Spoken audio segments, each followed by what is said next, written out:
More information has been released about Tuesday's fatal accident in Huntingburg. We'll have those details. Plus, Carrie Schneider is back for a Thursday report with our friends at the Du Bois County Humane Society, and Kaiva Hurt with Mentors for Youth is our guest this evening on Inform. All of that and much more is up next here on the 18 WJTS News.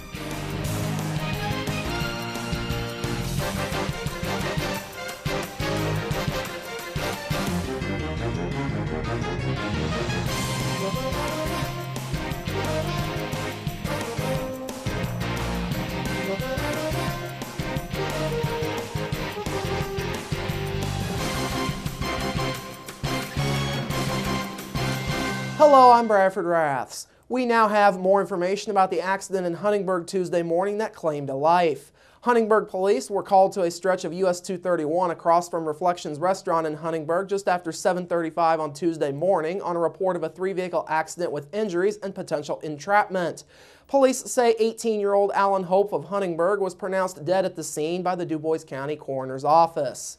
The second driver in the crash, 39-year-old Tammy Farabach of Dale, was taken to Memorial Hospital in Jasper and was later life-flighted to St. Mary's Hospital in Evansville for treatment of serious but non-life-threatening injuries. She is listed in serious condition as of news time. The driver of the third car in the crash, 39-year-old Catherine Burnett of Tennyson, signed a refusal and was later taken to Memorial Hospital by a friend for treatment of non-life-threatening injuries. Both Hope's and Farabach's cars were totaled in the accident, while Burnett's car suffered $5,000 worth of damage. Huntingburg police say their investigation into this crash is still ongoing at this time. Indiana State Police, the Du Bois County Coroner's Office, the Du Bois County Sheriff's Department, the Huntingburg Fire Department, and Du Bois County EMS all assisted. Now, this crash marks the fourth fatal crash in Du Bois County recently, and 6 people have been killed in those 4 crashes. The total number of roadway fatalities in Du Bois County for the year is now at 10, which is the second highest total in the county in more than 20 years. The highest number during that time was back in 2004 when 11 people were killed in Du Bois County roadway crashes. Speaking of fatal accidents, a Ferdinand woman who was charged in a double fatality crash east of the Brettsville Junction was in court this morning. 20-year-old Carlisha Dooley of Ferdinand made an appearance in Du Bois Superior Court. Her bond was set at $75,000 during today's court appearance. Dooley was originally arrested on Monday on warrant. She is facing 2 Class C felonies for driving while under the influence of a controlled substance causing death and 2 Class C felony counts for reckless homicide. She was additionally cited for a driving while suspended infraction. Police say the results of a toxicology taken after the crash are preliminary at this point, and they have yet to say what substance was alleged to have been in Dooley's system at the time of the crash. 20-year-old Jessica Morgan and 28-year-old Eric Burrow, who were passengers in Dooley's vehicle, succumbed to injuries that they sustained in this crash. Deputies say Dooley's vehicle was eastbound along State Road 64 at a high rate of speed when she lost control of her vehicle. Dooley's vehicle then hit a guardrail along the south side of the roadway, which caused it to go down an embankment, go through a tree, and possibly overturn before coming to rest on its tires.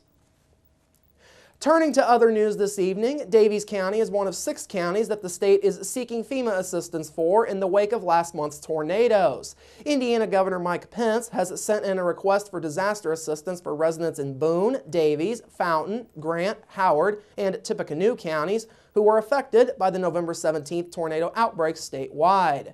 This request is part of the appeals process after FEMA denied a previous request made by the state for disaster aid to just Howard County. Pence says he is committed to helping those Hoosiers that were devastated by the storms. He says the aforementioned counties have the greatest potential to receive federal disaster aid under FEMA guidelines.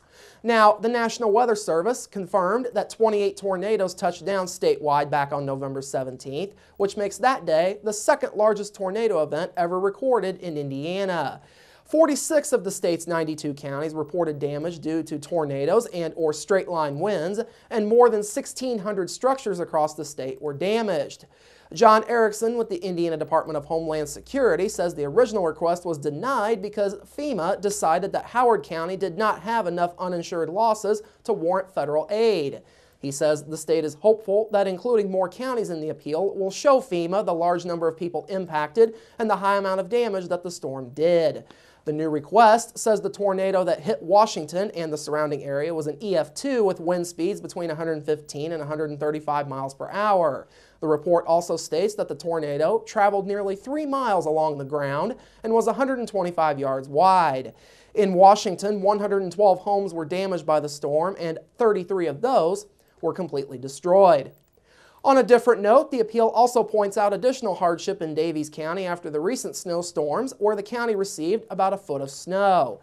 Erickson says there is no established timeline for a response from FEMA. He says the state is hoping for the reply to be quick and in their favor. Meanwhile, the state's Department of Homeland Security is continuing to put together a request for public assistance for cities and counties to recover the costs of repairs and storm cleanup. Erickson says the state is still gathering reports for that, and they are not certain when that will be filed. Finally this evening, a project entitled Adult Education and Work Skills Program Resurrecting History from the Grave has begun in Jasper. The project's goal is to connect local art teacher Josh Dodd and a master stone carver Mike Eckert from Jasper's sister city of Pfaffenweiler, Germany. Dodd spent much of this past July with Eckert in Pfaffenweiler learning the craft of stone carving. Dodd was in training in Jasper's sister city so that he can help restore gravestones that are currently deteriorating in DuBois County cemeteries. He also is incorporating the skill in his art classes at Jasper High School. Dodd says that time and weather have eroded details from gravestones, and the project will help to preserve some of the information for future generations. If you walk into the cemetery now, there are literally tombstones that are gone. So there are plots out there that we really have no record of who is where they're at. So I think it's important that we preserve those gravestones that we do have. That way it doesn't further any of the that kind of problem. And then also I think it's important for future generations to be able to get into cemeteries and see the last names, see family members' names, and be able to find those kind of people.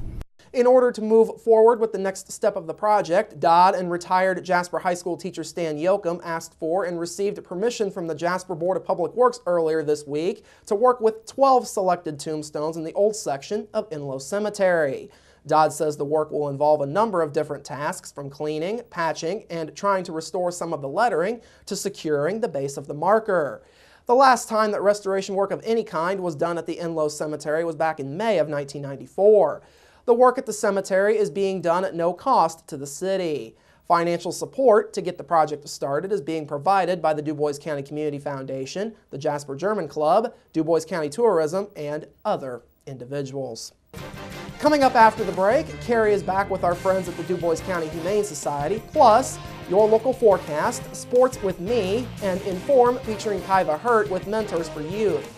That's all up next here on the 18 WJTS News. Local people watching local people.